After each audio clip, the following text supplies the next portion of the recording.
صل علی محمد وآل محمد حبیب کبریا خاتم الانبیاء صلوات اللہم صل علی محمد وآل محمد برعلی و اولاد علی صلوات اللہم صل علی محمد وآل محمد برائے تعجیل امام زمان علیہ السلام بآواز بلند صلوات اللہم صل علی محمد وآل محمد سورہ فاتحہ برائے شہداء کربلا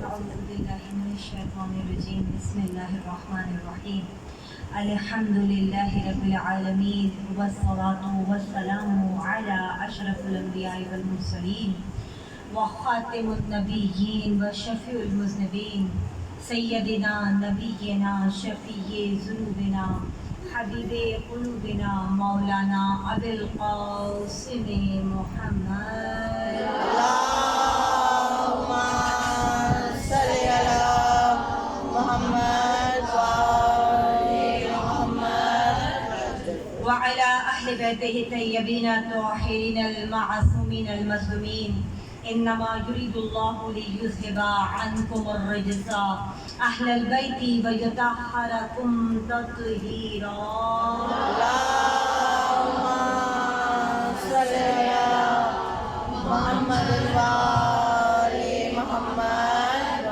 متوجہ برائے دعائے سلامتی امام زمان علیہ السلام بسم اللہ الرحمن الرحیم اللہم کل ولیک حجت ابن حسن صلواتک علیہ وعلی آبائہ فی هذه الساعة وفی کل ساعة ولیاً وحافظاً وقائداً وناصراً ودلیلاً وعینا حتی تسکنہ ارضک طوعا وتمتعہ فیہا طویلا برحمتک یا ارحم الراحمین برائے سلامتی امام زمان علیہ السلام بآواز بلند صلوات اللہم صل علی محمد وآل محمد بسم اللہ الرحمن الرحیم تمام تر تعریف اور حمد و ثنا اس خالق کائنات کے لیے جو رحمان ہے رحیم ہے روز جزا کا مالک ہے خدایا ہم تیری ہی عبادت کرتے ہیں اور تجھے سے مدد چاہتے ہیں کہ تو ہم کو سیدھی راہ پر ثابت قدم ہے ان کی راہ جن پر تو نے اپنی نعمتیں عطا کیں نہ ان کی راہ جن پر تیرا غضب نازل ہوا اور نہ گمراہوں کی راہ پر درود بھیجیے محمد اور آل محمد اللہم صل علی محمد وآل محمد لائق حمد و ثنا ہے وہ خالق کائنات وہ مالک ارض و سما کے جو ہماری شہرت سے زیادہ قریب ہے جو ہماری موت اور ہماری حیات کا ضامن ہے وہ رب کائنات کی جس کی جتنی حمد و ثنا کی جائے اس کی نعمتوں پہ اس کا جتنا شکرانہ ادا کیا جائے وہ کم ہے آج کے دور میں میرا اپنا خیال یہ ہے میرا اپنا نقطہ نظر یہ ہے کہ سب سے بڑی نعمت جو اس وقت کے زمانے میں ہے دور حاضر میں ہے وہ آپ کے ہاتھ پاؤں کا سلامت ہونا اور آپ کا ہر وبا سے دور رہنا۔ یہ خداوند عالم کی کوئی خاص عطا ہے کہ جو مولا کے عزادار ان چیزوں سے محفوظ ہیں، اور پروردگار عالم اس فرش عزا کے صدقے سے تمام شیعان حیدر کرار کو جہاں کہیں بھی ہیں اپنی حفظ و امان میں رکھنا، ہر وبا سے محفوظ رکھنا میرے معبود، اور اس فرش عزا کا واسطہ کہ جلد سے جلد اس وبا کا خاتمہ فرما۔ آج شب جمعہ ہے، دعاؤں کی مستجابی کا دن ہے، فقط زبان سے نہیں اپنے دل سے دعا کیجیے گا، اس لیے کہ اس فرش عزا سے افضل ترین عبادت اس وقت اور کوئی نہیں ہے۔ یقیناً آپ سب اپنے گھروں سے نماز پڑھ کے آئے ہوں گے، باوضو بھی ہوں گے، تو اس وقت جو آپ عبادت انجام دے رہے ہیں نا، یہ سوچ کر انجام دیجیے کہ آپ کے ساتھ وقت کے امام موجود ہیں، آپ کے ساتھ شہزادی کونین موجود ہیں، آپ کو ان تمام ہستیوں کے سائے میں بیٹھنے کی سعادت ملی ہے۔ یہ سعادت کسی اور کو نہیں ملتی، یہ سعادت مولا کے عزاداروں کو ملتی ہے کہ ہمارا ایمان ہے کہ جب ہم فرش عزا کو بچھاتے ہیں تو شہزادی کونین تشریف لاتے ہیں۔ یہ ہمارا ایمان ہے کہ جب ہم فرش عزا کو بچھاتے ہیں تو وقت کے امام تشریف لاتے ہیں اپنے جد کا پرسہ لینے کے لیے۔ تو خوشا نصیب آپ مومنات کا کہ آپ اپنے وقت کے امام کے سائے میں شہزادی کے جلو میں بیٹھ کر اپنے مولا کی عزاداری کر رہی ہیں۔ بس اس نعمت پر خدا کا شکریہ ادا کیجئے، اس کا شکرانہ ادا کیجئے کہ اس نے آپ کو اس قابل بنایا کہ آپ اس فرش عزا پر قدم رنجا کر سکیں۔ صلوات بھیجئے محمد صلی علی محمد وآل محمد۔ بس آج شب جمعہ ہے، آج یقیناً ہمیں گفتگو کرنی ہے نبوت اور امامت کے اوپر، لیکن مختصراً بتاتی چلوں ان بچیوں کے لیے کہ آج کے عصر کے بعد سے لے کر جمعے کی مغرب تک یہ وقت امام وقت سے منسوب ہے۔ یہ خاص وقت ہے، اس لیے میں نے کچھ دیر کے لیے اپنے موضوع سے ہٹوں گی اور میں اس کی فضیلت ضرور بچیوں کے لیے بیان کروں گی کہ ان اوقات کو اپنے ہاتھوں سے جانے مت دیجیے گا، کیونکہ آپ کو پھر آئندہ ہفتے کا انتظار کرنا پڑے گا۔ یہ دن جو امام سے منسوب ہے جمعۃ المبارک کا دن، وہ آج عصر کے بعد سے اس کا آغاز شروع ہو جاتا ہے۔ آپ نے کیا کرنا ہے، ہم دیکھیے ایک چھوٹی سی دنیا کی مثال دیتی ہوں۔ آپ میں سے اگر کسی کا عزیز بیرون ملک میں ہے، جیسا کہ آج کل حالات چل رہے ہیں، آپ کو پتہ ہے ویزے نہیں مل رہے، پیارے ہمارے کئی سالوں سے دوسرے ممالک میں ہیں، آنا چاہ رہے ہیں لیکن آ نہیں پا رہے کہ تمام چیزیں بند ہوئی ہیں، سب جانتے ہیں۔ اگر کسی کا بھائی، بیٹا، شوہر دوسرے ملک میں ہے تو وہ ایک لمحے کے لیے شاید اس تکلیف کو محسوس کر سکیں۔ حالانکہ بہت جدید زمانہ ہے، واٹس ایپ ہے، ویڈیو کال کر سکتے ہیں، اسکائپ ہے، سب کچھ رابطے میں ہے، لیکن ایک جو فزیکلی وہ موجود نہیں ہے ہمارے پاس، تو ہم اس تکلیف کو بہت محسوس کرتے ہیں۔ اب ایک لمحے کے لیے سوچیے گا کہ جو ہمارا عزیز موجود ہے، جس سے ہم روز بات بھی کر رہے ہیں، جس کو ہم دیکھ بھی رہے ہیں، لیکن وہ ہمارے پاس فزیکلی جسمانی طور پہ آ نہیں پا رہا، تو ہم کتنا کرب محسوس کر رہے ہیں، کتنی تکلیف محسوس کر رہے ہیں۔ کتنی مومنات ہیں جنہوں نے مجھے میسیجز کیے کہ جناب 4 سال ہو گئے، 3 سال ہو گئے، ہمارے ہسبینڈ وہاں پھنسے ہوئے ہیں، ویزا نہیں مل رہا، ہمارے والد صاحب نہیں آ پا رہے، کوئی کہہ رہے ہمارا بھائی، ہم شکل دیکھنے کو ترس گئے، آپ دعا کروائیے گا کہ وہ وطن واپس آ جائیں۔ تو اس لیے میں نے اس ٹاپک کو یہاں پہ اس مثال کو لیا۔ تو آپ دیکھیے روز بات بھی کر رہے ہیں، ویڈیو کال پہ بھی چہرہ دیکھ رہے ہیں، سب کچھ کر رہے ہیں، لیکن تسلی نہیں ہو پا رہی۔ تو وہ جو دور پردے غیبت میں بیٹھا ہے، جسے ہم دیکھ بھی نہیں سکتے، جو فقط ہماری آواز کو سن رہا ہے، تڑپ کو بھی دیکھ رہا ہے کہ ہم تڑپ رہے ہیں، جو خود کہہ رہا ہے کہ میں یہ نہیں کہتا کہ مجھے پیار نہیں ہے، فریاد تمہاری کوئی بیکار نہیں ہے، سنتا ہوں تڑپتا ہوں پر مجبور ہوں میں بھی، آنے سے اگرچہ مجھے انکار نہیں ہے، میں آج ہی آ جاؤں مجھے آر نہیں ہے، پر کیا کروں لشکر میرا تیار نہیں۔ اتنے ماشاءاللہ مولا کے عزادار سڑکوں پر جلوس میں نظر آتے ہیں، مگر اب تک مولا کو 313 ناصر نہیں مل سکے۔ یہ لمحہ فکر نہیں تو اور کیا ہے؟ جو میں نے پہلی مجلس میں کہا تھا کہ خالص ہو جائیے، پیور ہو جائیے. جب تک معرفت حاصل نہیں ہوگی، خالص نہیں ہوں گے، اس وقت تک اعمال قبول نہیں ہوں گے. عبد اور معبود کے درمیان ایسا رابطہ ہو کہ ان دو کے درمیان کوئی تیسرا نہ آ سکے. ایسا مضبوط تعلق ہونا چاہیے کہ جب آپ مصلی بچھائیں تو خدا اور بندے کے درمیان کوئی تیسری سوچ نہ ہو. مجھ سے یہ بہت سارے سوالات کیے گئے تھے کہ دیکھیے جب ہم نماز پڑھتے ہیں، مصلی پر آتے ہیں، سارے جہان کے خیالات اسی وقت آتے ہیں. چولہے پر کھانا رکھا ہے، بچے پتہ نہیں کیا کر رہے ہوں گے، ابھی اس کے بعد یہ کرنا ہے، ایسے ہی خیالات آتے ہیں. آپ کوئی دعا بتائیے کہ جس کے ذریعے جب ہم نماز میں مصلی پر آئیں تو ہم کنسنٹریشن کے ساتھ نماز پڑھیں، مکمل ہمارا دھیان نماز پر ہو، نماز سے ہٹنے نہ پائیں. تو اس کے لیے دو چیزیں ہیں، ایک آپ کو چھوٹی سی دعا بتاؤں گی اور ایک میں آپ کو ایک بہت جو پریکٹیکلی دونوں چیزیں جو میں خود اپنے اوپر امپلیمنٹ کرتی ہوں. میں ہر وہ بات بتاتی ہوں جس سے پہلے میں اپنے اوپر اپلائی کرتی ہوں، اس کے بعد دوسروں تک پہنچاتی ہوں. پہلی بات یہ کہ نماز کو ہمیشہ ترجمے کے ساتھ پڑھیے.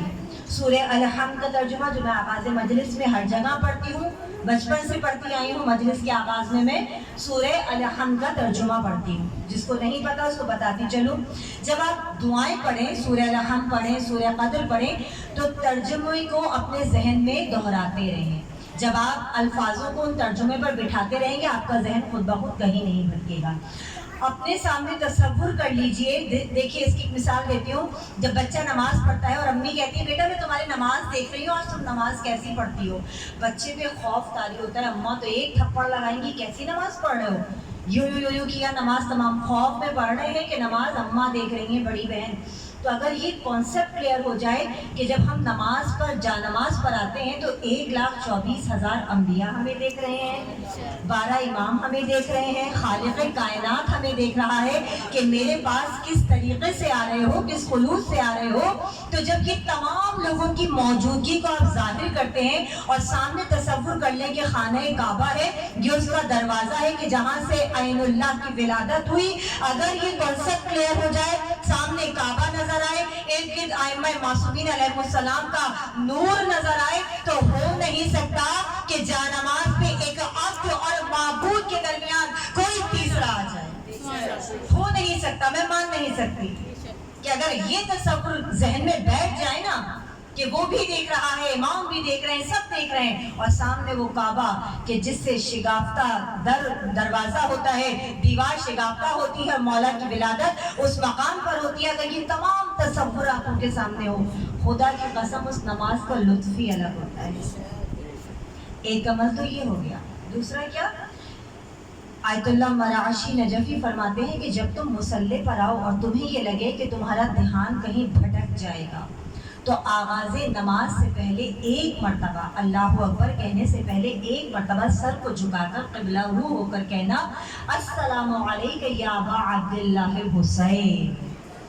یہ کہہ کے اپنی نماز کا آغاز کرو.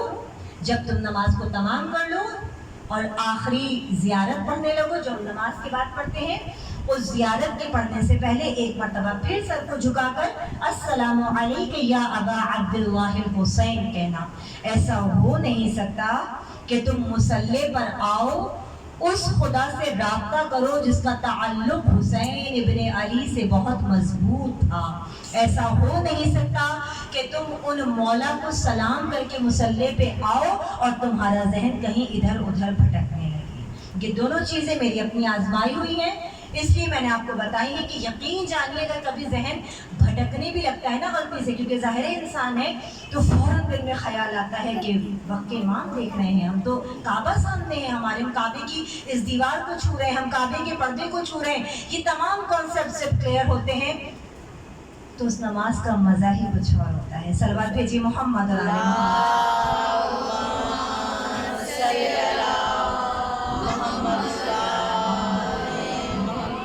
بس آج شب جمعہ ہے، آپ نے امام کی آمد کے لیے راہیں ہموار کرنی ہے. کیا کرنی ہے؟ میں نے گزشتہ سال کسی مجلس میں، اپنے ہی ایریے کی کسی مجلس میں، یا تو 13 محرم کو کہیں پڑھا تھا یونائٹڈ کارنر میں، مجھے ابھی بہت زیادہ ٹھیک سے یاد نہیں آ رہا. میں نے 4 اعمال بتائے تھے شب جمعہ کے کہ جو امام سے اپنے رابطے کو مضبوط کرنے کے اعمال تھے ان اعمال کو ضرور انجام دیجیے، جس میں دعائے عہد تھی، جس میں زیارت وارثہ تھی، جس میں نماز امام زمانہ علیہ السلام تھی، کہ آپ نے یہ چیزیں ضرور پڑھنی ہیں۔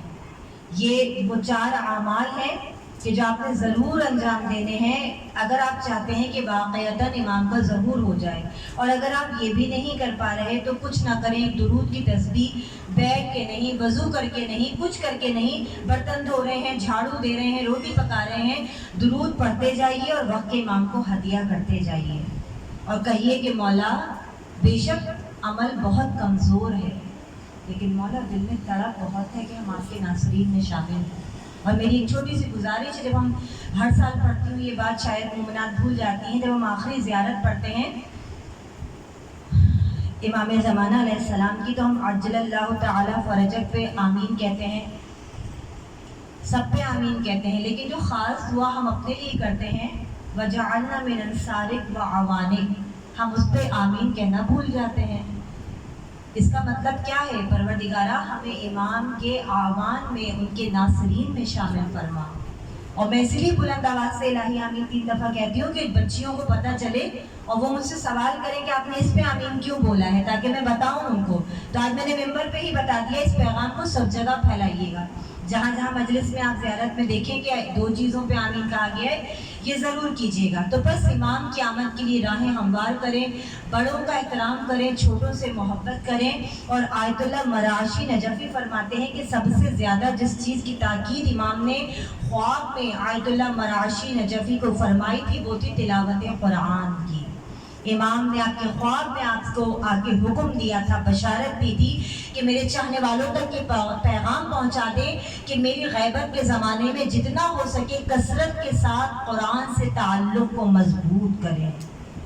تو میری آپ سب سے گزارش ہے، بچیاں بیٹھی ہیں، مائیں بیٹھی ہیں، کہ اپنے بچوں کو قرآن دوستی کرنا سکھائیے، قرآن کی جانب لے کے جائیے، قرآن کا ترجمہ اور تفسیر پڑھائیے، کیونکہ قرآن ہماری زبان میں نہیں ہے، عربی ہماری زبان نہیں ہے۔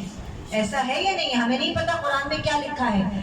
آپ اس کا ترجمہ بچوں سے کہیے، 3 لائنیں پڑھ لیں، 4 لائنیں پڑھ لیں، ایک الگ ہی لطف آتا ہے۔ اس کی تفسیر سائٹ پہ لکھی ہوتی ہے، سب سے بیسٹ ہمارے یہاں سید فرمان علی کی سمجھی جاتی ہے اور سید مقبول حسین کی۔ ان کا ترجمہ اور تفسیر بچوں کو لائیے تو اس جانب۔ اور یہ کب ہوگا؟ جب مائیں خود اس کا امپلیمنٹ اپنے اوپر کریں گی۔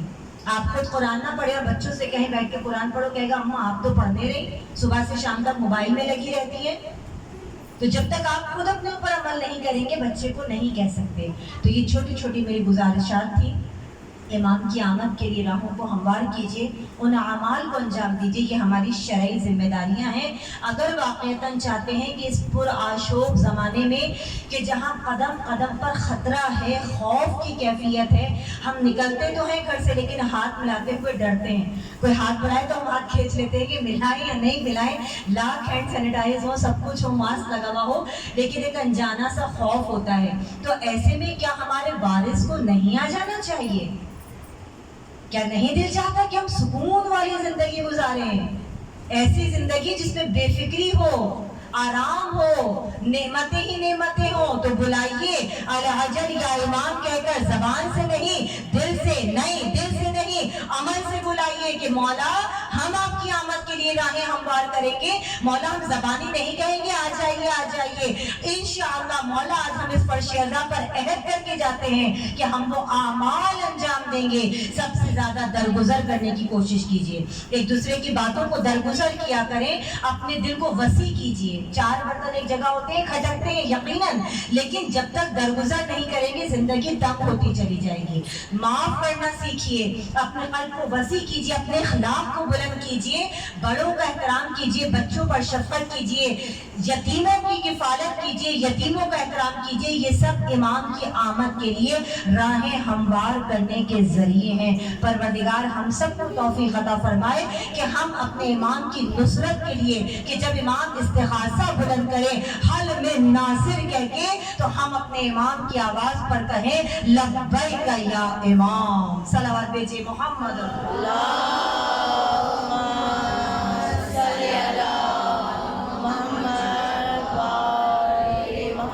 بس وہ رحیم و کریم کریم رب کہ جس نے ہماری ہدایت کے لیے 1,24,000 انبیاء بھیجے، ہمارے پہلے نبی حضرت آدم علیہ السلام اور آخری خاتم النبیین کہ جن پر ختم نبوت ہوتا ہے، یقیناً یہ سب کے سب ہدایت کے مینارے ہیں۔ اور ذہن میں رکھیے گا کہ ہدایت کے راستے پر چلنا، حق کی منزل پر چلنا آسان نہیں ہے، کانٹوں بھرا راستہ ہوتا ہے، قدم قدم پر آپ کو صعوبتیں ملیں گی۔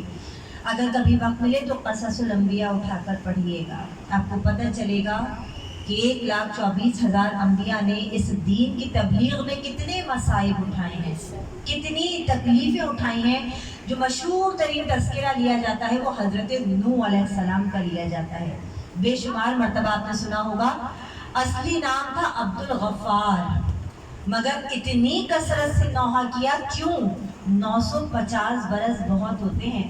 اگر میں ایک بچے کو روز کہتی رہوں نا، بیٹا نماز پڑھ دو، نماز پڑھ دو، مجھ سے زبان مت چلایا کرو، بدتمیزی مت کیا کرو، ایک دن آئے گا کہ میں خود تنگ آ جاؤں گی کہ اب اس کو اس کے حال پہ چھوڑ دوں۔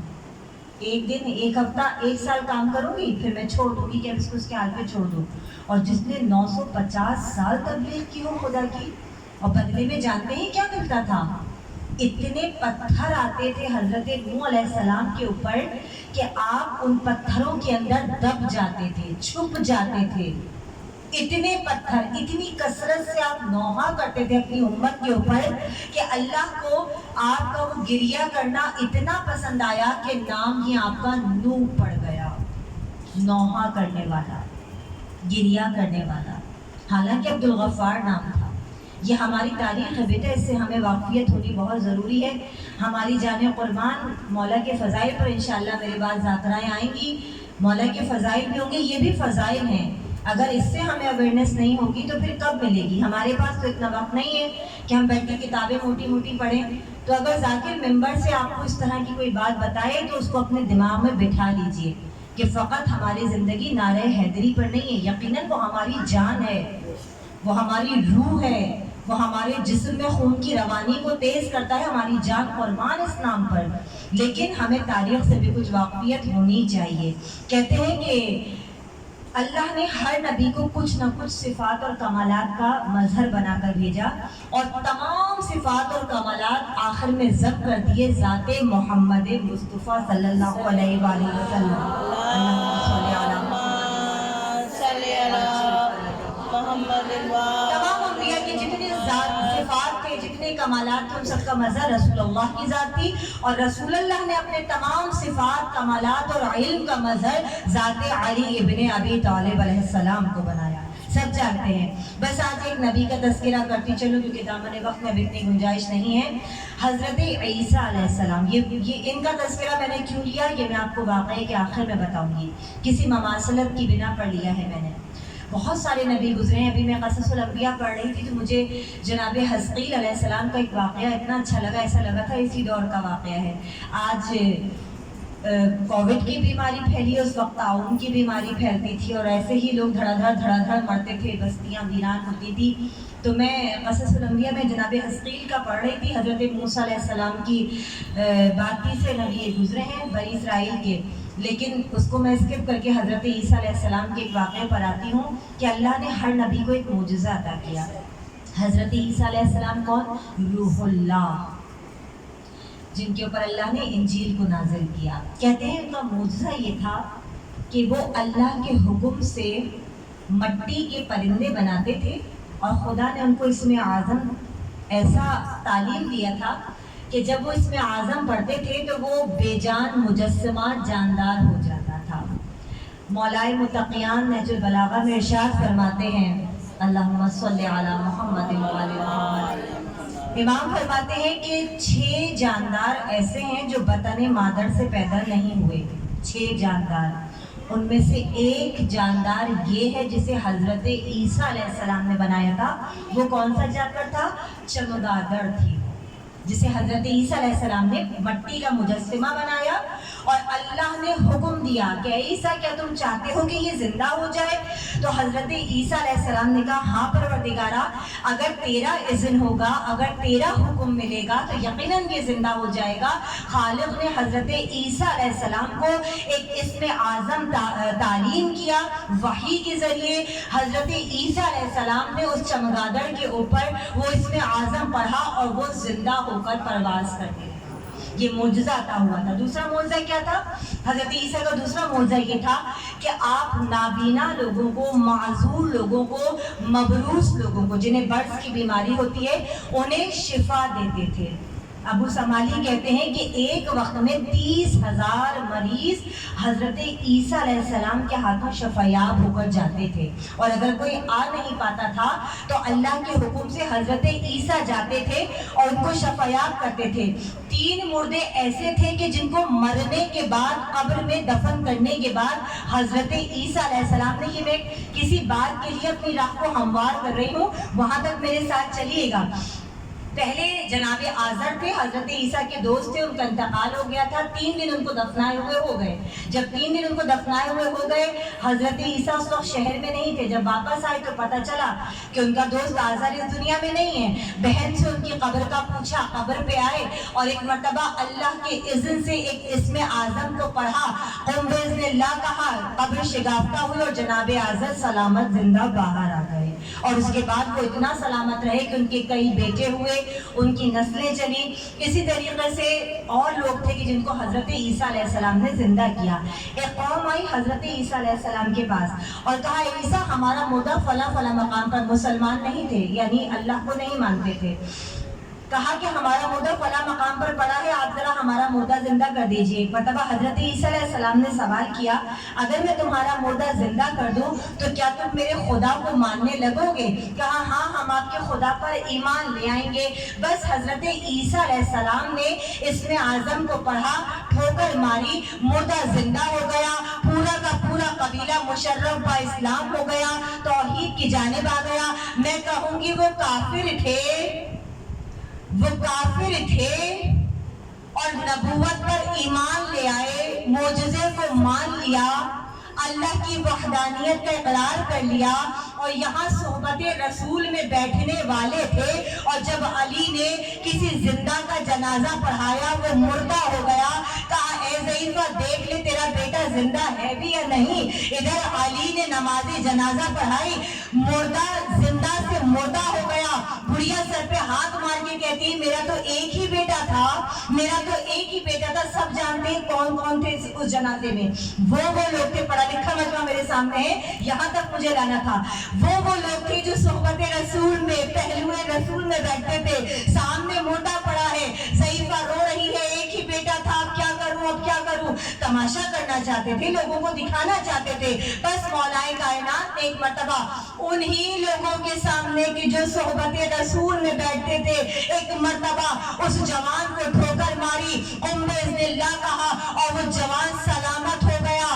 وہ کافر تھے، عیسیٰ کی نبوت پر، عیسیٰ کے معجزے پر ایمان لے آئے، یہ صحبت رسول میں بیٹھنے والے تھے، اور علی کی ولایت پر ایمان نہ لے کر آئے۔ کہتے ہیں کہ نہیں، یہ غلط تھا۔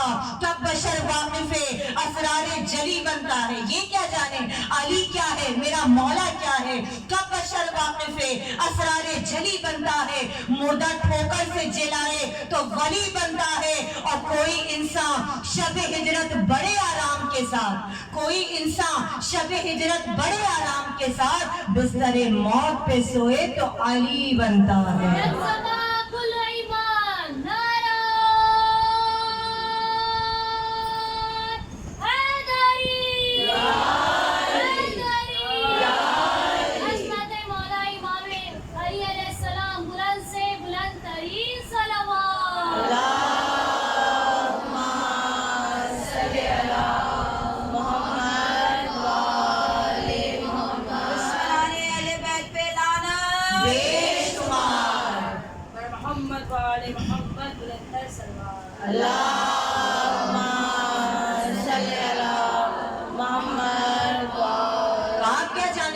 مولا کیا ہے، میرا علی کیا ہے. انشاءاللہ کبھی موقع ملا، علاقے میں مسلسل مجالس ہیں، میں آپ کو بتاؤں گی کہ میرا مولا ہے کیا. جب کسی نے کہا تھا نا کہ یا علی آپ وہ تنہا ذات ہیں، وہ واحد ذات ہیں کہ جو کعبے میں پیدا ہوا، آپ کے علاوہ کسی کو یہ شرف حاصل نہیں، تو میرے مولا نے مسکرا کر فرمایا تھا کہ مجھے ایز این انڈیویجول پرسن، ایک انفرادی شخصیت کے مت کہو. میں علی کعبے میں پیدا نہیں ہوا، ولایت کعبے میں پیدا ہوئی، امامت کعبے میں پیدا ہوئی، ہدایت کعبے میں پیدا ہوئی، اس لیے کہ علی کی ذات منبع ہدایت ہے. میرا مولا راہ ہدایت ہے، جو بھٹکے ہوئے لوگوں کو راہ راست پر لاتا ہے، تلوار سے نہیں کردار سے لاتا ہے. تو بس اے مبلغ حسین، اپنے کردار کو ایسا کر لیجئے کہ آپ کے کردار سے لوگ آپ کے مذہب کی جانب آنا شروع ہو جائیں. حسینی پیغام کو دنیا تک پہنچائیے. کیسے پہنچانا ہے؟ زبان سے نہیں. زبان اتنا اثر نہیں کرتی جتنا عمل کرتا ہے. بس مصائب کا آغاز کروں گی بڑی خوبصورت چیز کے ساتھ. کل واٹس ایپ پہ میرے پاس ایک میسیج آیا، اتنا کوئی خوبصورت جملہ تھا کہ کہتے ہیں نا دل کو لگا. وہ کردار چاہیے. کسی سبیل پر، مجھے نہیں پتا کہ وہ سبیل کہاں کی ہے، کیونکہ میرے پاس وہ بینر آیا ہے، میں انشاءاللہ گروپ میں شیئر کروں گی اس کو، اور شاید کہ علاقے کے گروپ میں ہی کسی نے شیئر کیا، کیونکہ میرے پاس آج کل اتنا وقت نہیں ہو پا رہا کہ سارے میسیجز دیکھوں. ایک بہت بڑا سا پینفلیکس لٹکا ہوا تھا اور اس پر لکھا ہوا ہے ہر حر کے لیے راستہ کھلا ہوا ہے. کتنا خوبصورت جملہ ہے، ہر حر کے لیے راستہ کھلا ہوا ہے. اس سے زیادہ طاقت دینے والا کوئی جملہ ہو سکتا ہے؟ سب کو پتہ ہے جناب حر کون تھے، بس آج انہیں کی فرش ازاں ہم نے بچھائی ہے. اسی لیے میں نے یہ بات پڑھی اور اتفاق کی بات کی، ایک دن پہلے ہی میرے پاس میسیج آیا. سبیل ہے پانی کی، اور سب جانتے ہیں پانی کی سبیل پر صرف شیعہ تو نہیں آتے، روڈ پر چلنے والے لوگ آتے ہیں، پیاس لگتی ہے پانی پیتے ہیں. جب پانی پئیں گے تو لامحالہ اس پینفلیکس پہ نظر پڑے گی. اتنا خوبصورت جملہ، ہر حر کے لیے راستہ کھلا ہے. تو یہ درد میرے مولا کا ایسا در ہے جو کبھی کسی کے لیے بند نہیں ہوا. اس در پر فقط شیعان حیدر کرار کو آنے کے لیے نہیں کہا گیا، یہ درد ہر مذہب، ہر مسلک، ہر فرقے، ہر قوم کے لیے ہے. اسی لیے لفظ حر استعمال کیا گیا، کیونکہ سب جانتے ہیں کہ جناب حر ماضی میں کیا تھے اور ایک رات میں ان کی تقدیر کہاں سے کہاں پہنچی ہے. خدا جس کو چاہے جناب حر جیسا مقام عطا کرے. پروردگارہ ہمیں نہیں پتہ ہمارے اعمال کیسے ہیں، مگر اتنا ضرور جانتے ہیں کہ کچھ ایسا مقام تھا جناب حر علیہ السلام کا کہ مولا حسین نے ایک رات کی مہلت مانگ لی تھی، کیونکہ جانتے تھے علم غیب سے کہ 72 میں سے ابھی ایک سپاہی وہاں موجود ہے. خدا جس کو چاہے تقدیر پلٹ دے، خدا جس کا چاہے دل پلٹ دے. تو یہ جو جملہ میں نے آپ کو بتایا، اس میں کہیں زبان نہیں ہے، کہیں ایکٹ نہیں ہے، ایک سائلنٹ میسیج ہے جو ایک پینفلیکس پہ لگا ہوا ہے. تو بس اگر ہم کچھ بھی نہیں کر سکتے تو ایسے میسیجز تو اپنی شخصیت کے ذریعے کر سکتے ہیں. کیسے کر سکتے ہیں؟ زبان سے نہیں، اپنا عمل کرتے جائیے. ہو سکتا ہے کبھی کسی کے دل میں مولا کی محبت جاگ جائے کہ یار یہ کیسا شیعہ ہے، ہم اس کے ساتھ اتنا برا کیے جا رہے ہیں اور یہ ہمارے ساتھ اتنا ہی اخلاق، اتنا ہی ہمبل، اتنا ہی محبت کیے جا رہا ہے. ضبط کی معراج پر لے جائیے اپنے آپ کو، شاید کہ کبھی کوئی آپ سے انسپائر ہو کر اس مذہب میں آ جائے. یہ ہونا چاہیے ہماری شخصیت. ہاں ذرا مزدور کربلا، جس غم کا ہمیں شدت سے انتظار ہوتا ہے، آج اس کی 30 تاریخ گزر گئی. شدت سے انتظار کرتے ہیں کب محرم کا آغاز ہوگا، کب محرم شروع ہوں گے، کب مولا ہمارے گھر میں مہمان بن کر آئیں گے. اور اتنی جلدی آج 3 دن بھی گزر گئے اور پتہ بھی نہیں چلا. جس غم کے آنے کا ہم اتنا انتظار کرتے ہیں وہ بہت تیزی سے جانے لگتا ہے، تو ایسا لگتا ہے کہ دل دکھ رہا ہے، دل بیٹھ رہا ہے، بے چینی کی کیفیت شروع ہو جاتی ہے. جناب حر علیہ السلام کا منصب جانتے ہیں جس پر اللہ کا سلام آیا. میرا سلام جناب حر کی عظمت کے اوپر. یہ وہی جناب حر ہیں کہ جنہوں نے کربلا میں مظلوم کربلا کا راستہ روکا تھا. اور بعض علماء، بعض روایات کہتی ہیں کہ لجام فرس میں ہاتھ ڈال دیا تھا کہ اے حسین اب آپ اس سے زیادہ آگے نہیں جا سکتے۔ تو ایک مرتبہ مولا حسین نے جناب حر کی آنکھوں میں آنکھیں ڈال کر کہا تھا کہ اے حر میرا راستہ نہ روک۔ کہا نہیں حسین اب آپ اس کے آگے نہیں جا سکتے۔ تو امام نے ایک مرتبہ کہا تھا حر تیری ماں تیرے غم میں رو۔ حر ایک لمحے کے لیے خاموش ہوئے اور کہا کہ آپ تو میری ماں کے لیے یہ جملے کہہ سکتے ہیں مگر میں تو آپ کی والدہ کے لیے یہ نہیں کہہ سکتا۔ آپ کی والدہ سیدۃ النساء العالمین ہیں، آپ کی والدہ خاتون جنت ہے، رحمت للعالمین کی بیٹی ہے، میں تو ان کے لیے یہ جملہ بھی نہیں کہہ سکتا۔ بس حضران مظلوم کربلا، حر نے راستہ تو روک لیا مگر دل میں عجیب بے چینی کی کیفیت پیدا ہو گئی۔ کہتے ہیں کہ جب نماز کا وقت ہوا امام نے اپنی صفوں کو درست کروایا اور نماز شروع کر دی۔ جب نماز شروع ہوئی تو ایک مرتبہ حر کے دل میں خیال آیا کہ کاش میں بھی حسین کی ابتدا میں نماز پڑھ سکتا۔ ادھر حر کے دل میں خیال آیا مولا تو وہ ہے نا جو سوچوں پر بھی غالب ہے، جو علم غیب رکھتے ہیں۔ کہا جائیے عباس جا کر حر کو بلائیے، اگر وہ نماز پڑھنا چاہتا ہے ہماری ابتدا میں اس سے کہیں کہ صف میں آ کر کھڑا ہو جائے۔ ایک وقت ایسا آیا کہ حر کی فوج کے پاس جانوروں کو پلانے کے لیے پانی نہیں تھا، آیا مولا حسین کے پاس۔ حضرتاران امام ابھی مولا کے پاس پانی ختم نہیں ہوا اور اگر ہو بھی جاتا نا آخری مشکیزہ بھی ہوتا نا تو یہ سخی ابن سخی کریم ابن کریم گھرانہ ہے، اپنا نہیں دیکھتے پہلے دوسروں کا دیکھتے ہیں۔ ایک مرتبہ آیا کہا حسین میرے جانور پیاسے ہیں، میرے پاس پانی ختم ہو گیا۔ اور حضرتاران امام میرے مولا نے اپنے سپاہیوں کو حکم دیا حر کو جتنا پانی چاہیے اس کے جانوروں کو سیراب کرنے کے لیے دے دو۔ حضرتاران امام پانی دیا گیا، جانور سیراب ہو گئے۔ 2 محرم مولا والد کربلا ہوئے تھے، خیمے نصب ہو گئے۔ 7 محرم علادش علادش کی صدائیں آنا شروع ہو گئی۔ ارے یہاں تک کہ وہ وقت آ گیا کہ جب فوج یزیدی نے جنگ کا اعلان کرنا شروع کیا امام نے کیا کہا تھا فقط 1 رات کی مہلت دے دو۔ جانتے ہیں وہ 1 رات کی مہلت کیوں مانگی تھی؟ ارے میرا مولا جانتا تھا میرا ایک سپاہی ابھی یزیدی فوج میں ہے، ایسے کیسے جنگ کا آغاز ہو سکتا ہے؟ حضرتان مظلوم کربلا، ارے 9 محرم کی رات آ گئی، جناب حر اپنے بیٹے کے ساتھ اپنے بھائی کے ساتھ اپنے غلام کے ساتھ خیموں کا چکر لگا رہے ہیں۔ ہر خیمہ حسینی سے ایک ہی صدا آتی ہے اعلیٰ تاش اعلیٰ تاش اعلیٰ تاش۔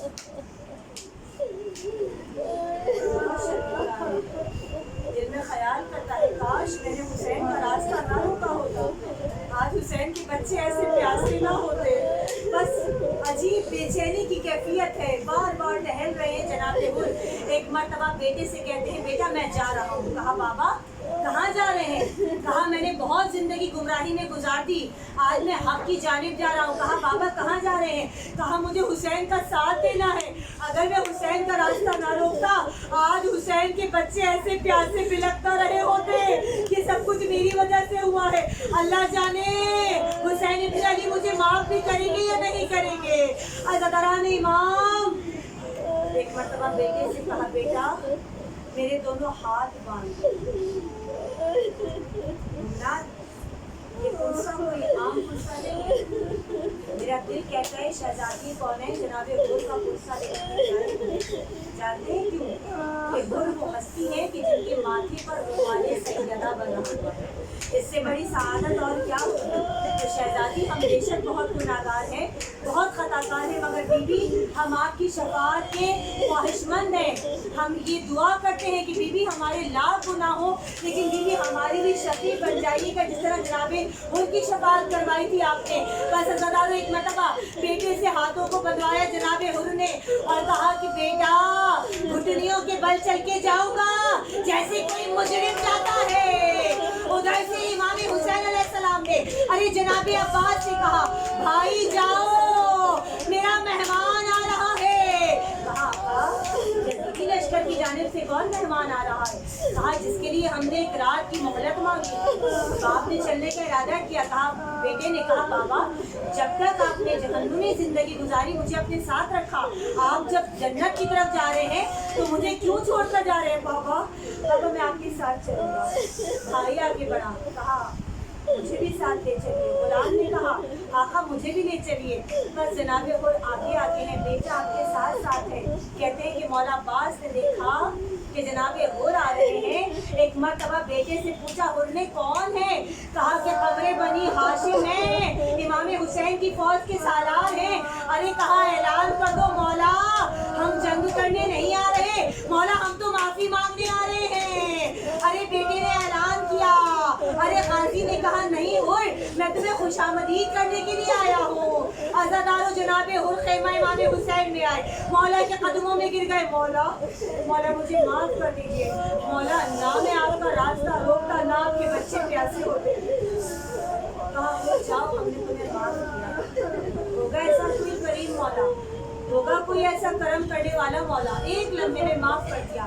کہا مولا میں آپ کی بہنوں سے معافی مانگنا چاہتا ہوں مولا، کہ میری وجہ سے آج ان کے بھائی مصیبت میں گرفتار ہوئے۔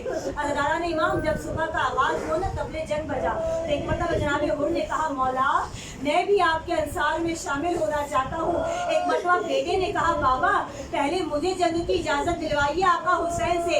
عزاداران امام بس آنکھوں کو بند کیجیے گا۔ ایک مرتبہ جناب حر نے کڑیا جوان بیٹے کو تیار کیا، گھوڑے پر بٹھایا۔ ارے بیٹا میدان جنگ میں آیا، جب زخموں کی تاب نہ لاتے ہوئے گرنے لگا، آواز دی بابا مدد کے لیے آئیے۔ جناب حر چلنے لگے۔ میرے مظلوم امام نے حر کے کاندھے پر ہاتھ رکھ کے کہا اے حر کڑیا جوان کا لاشا ہے، ارے تو نہ لا سکے گا۔ اے حر ٹھہر جا، میں تیرے کڑیا جوان کا لاشا لاؤں گا۔ میں کہوں گی مولا آپ نے حر کو جانے نہ دیا کہ بیٹے کا لاشا نہ اٹھا سکے گا۔ مولا بتائیے جب اکبر نے آپ کو پکارا تھا مولا کیسے لاشے پر گئے تھے؟ ہاں عزادارو، ارے راوی کہتا ہے گھٹنیوں کے بل چل کے میرا مولا آیا تھا اور کہتا ہوا آیا تھا اکبر، بابا کی بینائی چلی گئی بیٹا، اے زمین کربل بتا دے میرا اکبر کہاں ہے؟ بس عزادارو ایسے ہی جب جناب حر کا وقت آیا، ارے مولا حر کی امداد کے لیے آئے۔ ارے شہزادی سیدہ کا رومال حر کے ماتھے پر باندھا، کہا اے حر میری ماں زہرا تجھے سیراب کریں گی۔ عزاداران امام تشنا ہے میرا مولا، پیاسا ہے میرا مولا، مگر ایسا کریم ہے دشمنوں کو معاف کر دیا، حر علیہ السلام بن گیا۔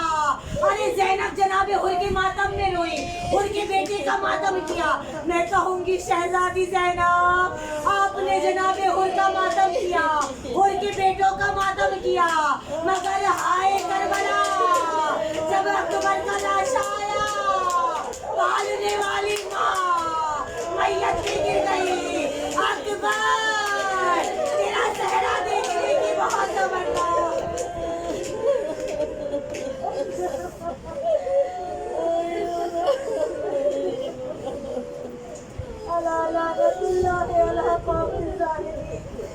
وسيعلم الذين ظلموا إذا منقلب ينقلبون اللهم لا تقنط الحسين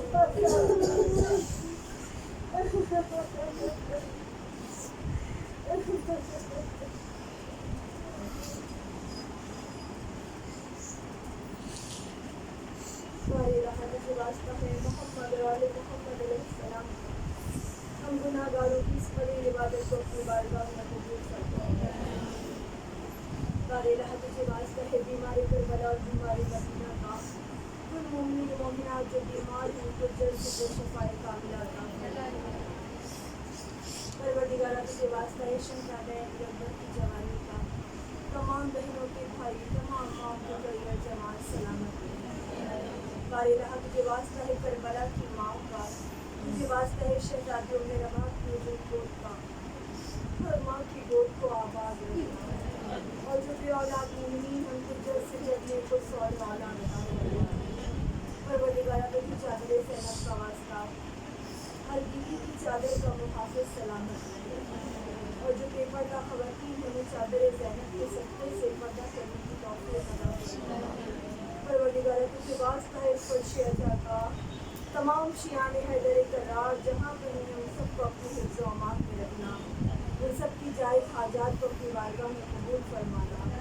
پروردگارہ کل مومنین و مومنات جو مقامات مقدسہ کی زیارت کے خواہش مند ہیں ان کو جلد سے جلد زیارات نصیب فرما، قائم آل محمد کے ظہور میں تعظیم فرما اور ہمارا شمار امام کے ناصر و مددگار میں فرما۔ ربنا تقبل منا انک انت السمیع العلیم برحمتک یا ارحم الراحمین۔